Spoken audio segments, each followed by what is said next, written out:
दुर्गा नदी के किनारे बसा एक गांव फूलपुर। गांव में कुछ 100-150 लोग रहते थे। अंजलि, जो कि पास ही के जिले में रहती थी और 12वीं पास कर चुकी थी, उसके पिताजी ने बेटी को जल्दी विदा करने के लिए उसकी शादी फूलपुर गांव के मुकेश से करवा दी थी। मुकेश कभी स्कूल नहीं गया था और इस कारण वो पढ़ा लिखा नहीं था और बाकी गांव वालों की हालत भी मुकेश जैसी ही थी। मुकेश के घर में उसके माता पिता भी रहते थे। सासू माँ, मैं बाहर मंदिर तक जा रही हूँ, आधे घंटे में आ जाऊंगी। अरे अभी कहीं जाने की जरूरत नहीं है, चुपचाप जाके रसोई में रात के खाने की तैयारी करो। और ये घूंघट क्यों हटा लिया है तुमने? क्या पता नहीं कि इस गांव में औरतें बिना घूंघट के नहीं रहती। रात में अंजलि छत पर जाकर अपनी मम्मी से बात कर रही होती है। तभी गांव की 3-4 औरतें उसे देख लेती है और दरवाजे पर आकर उसकी सास से शिकायत करने लगती है। और क्या हुआ? अरे छत पे तो देखो, आपकी बहू मटक मटक के किसी से फोन पर बात कर रही है। दिन भर फोन पे लगी रहती है। अरे कल तो मंदिर के पास वो क्या कहते हैं, सेल्फी ले रही थी।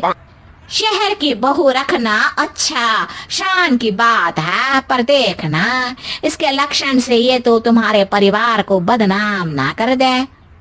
ये पहली बार नहीं था जब सास से गांव के लोगों ने अंजलि की बुराई या शिकायत नहीं की हो। अब तो ये रोज की बात थी। अंजलि ये सब सुन लेती है। जब वो नीचे जाती है तो मुकेश भी वहां आ जाता है। सास कहती है, बेटा, लोग घर आकर शिकायत करने लगे हैं बहू के कामों की। देख लो, पति हो, संयम से रखो इसे।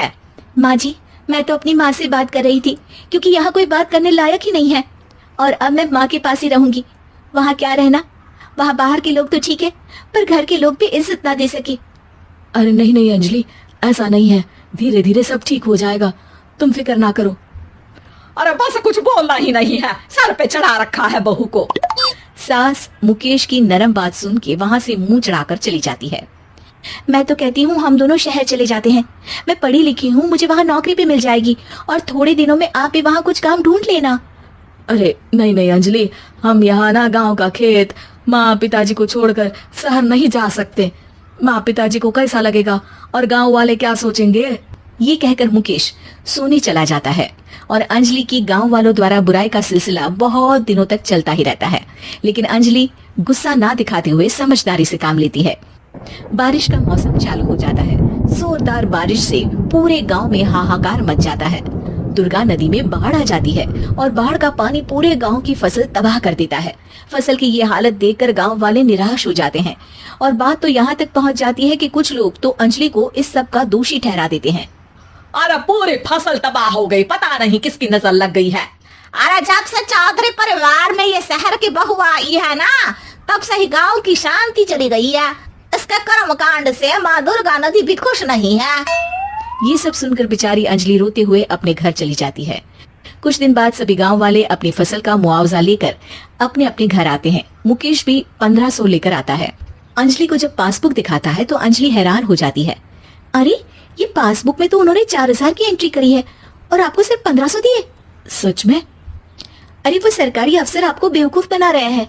सरकार की तरफ से हमें 4000 मिले हैं लेकिन बाकी का सारा पैसा खुद ही खा रहे हैं।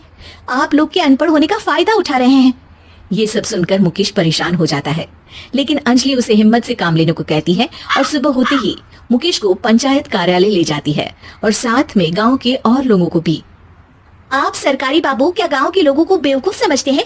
आपको क्या लगता है ये पढ़े लिखे नहीं है तो आप कुछ भी मनमानी करेंगे? ये बेचारे दिन रात इतनी मेहनत करते हैं, ये हमारे अन्नदाता है और आप इनके साथ ऐसा धोखा करते हैं। अरे क्या बके जा रही है ये लड़की, किस धोखे की बात कर रही है? अपने कांड करके नदी माँ को नाराज करके हमारा नुकसान करके इसे चैन नहीं मिला क्या? सरपंच जी, इन सरकारी बाबू ने मुझे बेवकूफ बनाया है और मेरे हिस्से के पैसे खुद चट कर गए। बस ये सुनते ही सरपंच वहां से दुम दबाकर भाग जाता है। पता चलता है कि जनपद अधिकारियों ने गांव के सरपंच के साथ मिलकर सबके साथ धोखा किया है। सब लोगों का विरोध शुरू हो जाता है और आखिर में अधिकारी सब गांव वालों के हिस्सों के बचे हुए पैसे उन्हें लौटा देते हैं और कई दिन तक सरपंच गांव में लौटता ही नहीं। अंजलि, तुम नहीं होती तो हम गांव वालों को तो पता ही नहीं चलता कि ये हमें हर बार बेवकूफ बनाते हैं। हाँ हाँ अंजलि बेटी, हमें माफ कर दो। हम सब तुम्हें बुरा भला कहते रहे लेकिन तुमने ही आज हमें बेवकूफ बनाने से बचाया है। हमें तुम पर गर्व है बेटी। अब समझ आया कि सरपंच तुमसे नहीं तुम्हारे पढ़े लिखे होने से नफरत करता था। क्यों ना इस बार हम अंजलि को ही सरपंच पद के लिए चुन ले, क्या कहते हो गांव वालों? पढ़ी लिखी सरपंच। बस पूरा गांव अंजलि के लिए ताली बजाता है और अंजलि की सास उसे खुशी से गले लगा लेती है।